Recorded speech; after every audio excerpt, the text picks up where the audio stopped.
ഈദുൽ അദ്ഹ പ്രമാണിച്ച് ദുബായിൽ സർക്കാർ ജീവനക്കാർക്ക് ജൂൺ മാസത്തെ ശമ്പളം നേരത്തെ നൽകാൻ നിർദ്ദേശം. പ്രവാസികളടക്കമുള്ള തൊഴിലാളികൾക്ക് ഇത് ഏറെ ഗുണം ചെയ്യും.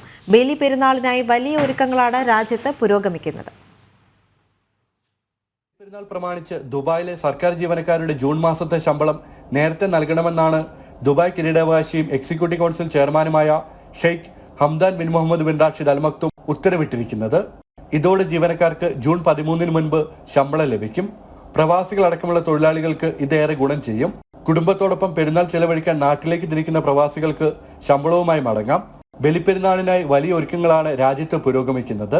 അബുദാബിയിൽ മൃഗങ്ങളെ അറുക്കാൻ നിയുക്ത അറവുശാലകൾ ഉപയോഗിക്കണമെന്ന് മുനിസിപ്പാലിറ്റി ജനങ്ങളോട് അഭ്യർത്ഥിച്ചു. ഇതുമായി ബന്ധപ്പെട്ട ഒരുക്കങ്ങൾ നടത്താൻ ബന്ധപ്പെട്ട വിഭാഗങ്ങളോട് മുനിസിപ്പാലിറ്റി നിർദ്ദേശവും നൽകിയിട്ടുണ്ട്. ബലിപ്പെരുന്നാൾ ദിനങ്ങളിലെ തിരക്ക് നേരിടാൻ ആവശ്യമായ ക്രമീകരണങ്ങൾ എമിറേറ്റിലെ അറവുശാലകൾ നടത്തിയിട്ടുണ്ട്. പൊതുജനങ്ങൾക്ക് സ്മാർട്ട് ആപ്പുകളിലൂടെയും സേവനങ്ങൾ ലഭ്യമാക്കും. രാവിലെ 6 മണി മുതൽ വൈകിട്ട് 5:30 വരെ അറവുശാലകൾ തുറന്നു പ്രവർത്തിക്കുമെന്നും അധികൃതർ വ്യക്തമാക്കി. ജനം, ദുബായ്.